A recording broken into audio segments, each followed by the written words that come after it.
Bismillah ve salatu ve selamu ala Resulillah ve ala alihi ve sahbihi ve men vala. Celaleddin Suyuti rahmetullahi aleyhinin Halifler Tarihi namlı kitabıda biz Abbasilarning 31. halifasi El-Muqtafi li Emrillah'niki ayat bilen tanıp çıkıvatkan ve müşkişik münasebetlik bir kısım mezmunlar huzurunlarda. Aynı devirdeki Abbadi degan dağınlık büyük vaiz Sultan Mesud'a nasihat qilgan. Sultan Mesud mu? Şu Muqtafi'nin devirde yaşayan, Muqtafi'ni öz kontrolüge elip algan Seljuk sultanlarının biri. Hicriye 541 yıl boğan vaxtıda İbnül Abbadi isimlik bir vaiz olturdu deydi. Orada da bilim daha. Şu aralıkta Sultan Mesud mu geldi? Derhal İbnül Abbadi bac meselesine oturup koydu. Yani ilim setim meselesi ki bacalığa işlevadi. Bu işlerini oturup koydu. Ve kişilerin turmuşu da yüz bergen xilmi-xil tosalgılar hakkında gep buldu. Yani bu sultanga bunçiler gepni qilmak bu adetlik mesele emas. Onun üstüne ayette zalim ötken sultan bu Sultan Mesud.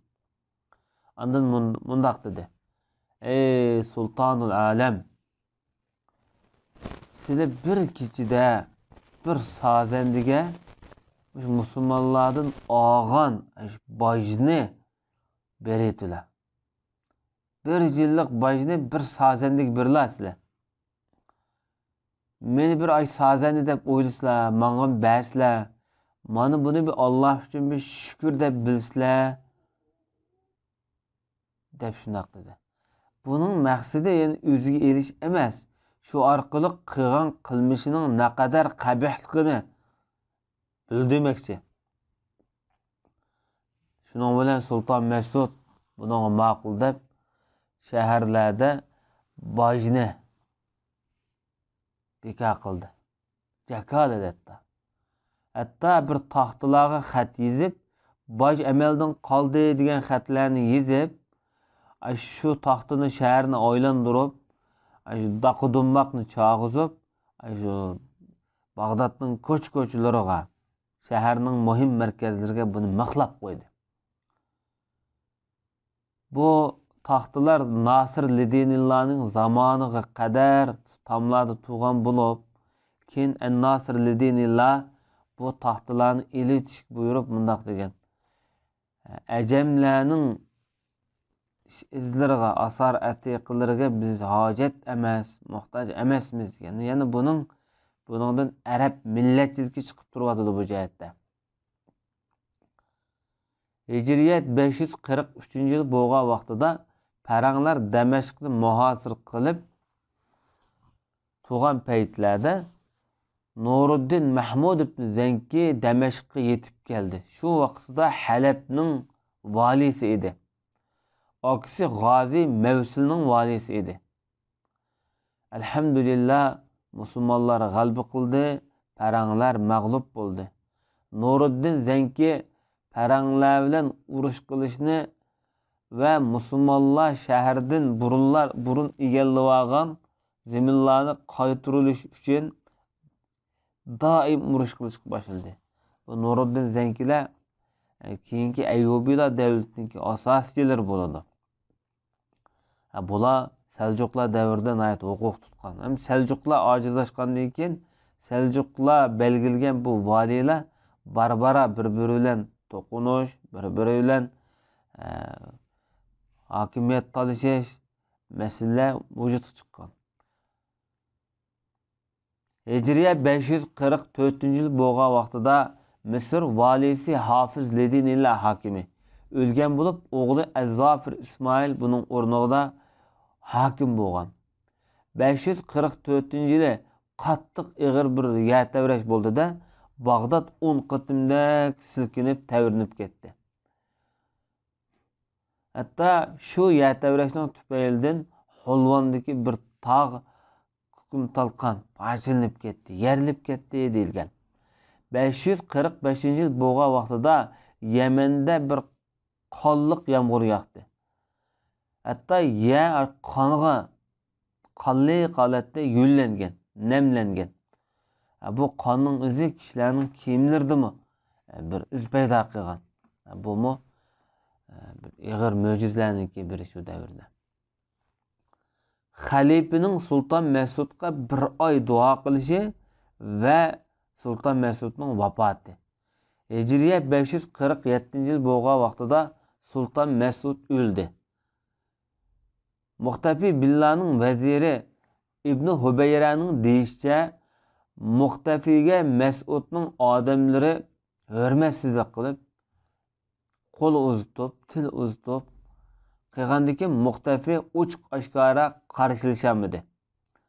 Shuning bilan buningga bir oy beddua qilish haqida ittifoq tuzildi. O'zining yaqin odamlari bilan. Xuddi payg'ambar alayhissalatu vassalam Re'al va Zakvan qabilalariga bir oy duo qilgandek. Ayni vaqtida payg'ambar sallallohu alayhi vasallamniki chorvachilarni o'ldirib qochgan bular Re'al va Zakvan. Payg'ambarimiz bularga bir oy beddua qilgan, qunut o'qigan. Mana bu bedduani xalifa va xalifaning hamrohlari har biri maxfiy o'qidi. Saharlarda qo'pab kechida Jumadil ularning 20 kechda boshladi bular. Rasululloh qilganda qilamiz deb. Bu bir oy davomlashdi-da, har kechida. Bir oy tamom bo'lgan vaqtida Sulton Mas'ud karotida o'ldi. Bir oy zaten saq 30 kun. Bir kun kam emas ya o'shiq emas. Shuning bilan askarlar Sulton Malikshahni sulton qilmoqchi. Bu Malikshah Sani, ikkinchi Malikshah mava. Buning ishlarini, ya'ni bu kichik bo'lgandan keyin Sulton Malikshah buningki boshqarish, vasiylik ishlarini Xosbek qiladi. Lekin Xosbek Malikshahni qo'lga olib, oqsi Muhammadni Xuzistondan keldi. Buningga saltanatni topshirdi. Xalifa mana shundan boshlab o'ziniki buyruq oladigan, cheklay oladigan, ya'ni huquq salohiyatiga ega bo'ldi-da. Bu odamniki ishlari yurishadigan, so'zlar o'tadigan bo'ldi. Sulton Mas'udning zamonasida Nizamiya maktabiga o'rnashtirgan turli o'qituvchilarni bu odam ba'zidan edib, ba'zilarini o'zi xos mudarrislarni bekitdi. Vas taraflarda bir qalaymaqonchilik yuz berganligini anglagan zaman askarlarni elib berib shaharni tinchitdi. Hilla va Kufa qatorliq o'rinlarga kirdi. Bu yerga asli borolmaydi, bunga huquq yo'q. Ondan Bag'dodga g'albilik holatda qaytib kelib, Bag'dod ko'chalari chiroyli bezaldi dedi. Hijriya 548-yil bo'lgan vaqtida Oğuzlar Sultan Sanjarga qarshi chiqib, uni asir elib, uningga ihanat qilishdi. Sultan Sanjarning butun shaharlarini egallab olishdi. Faqat xutba buning nomidan qoldi. Sultan Sanjar mo hamda mushu Saljuq turklardan bo'lib, buning huquqini aytdi, ojizlayotgan paytlar.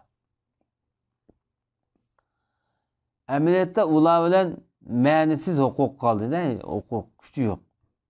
O'ziga o'zi yig'laydi. Saltanat faqat sulton deb nomda bor. Amaliyot yo'q. Buning maoshi bir ot boqquchining maoshidek belgilandi.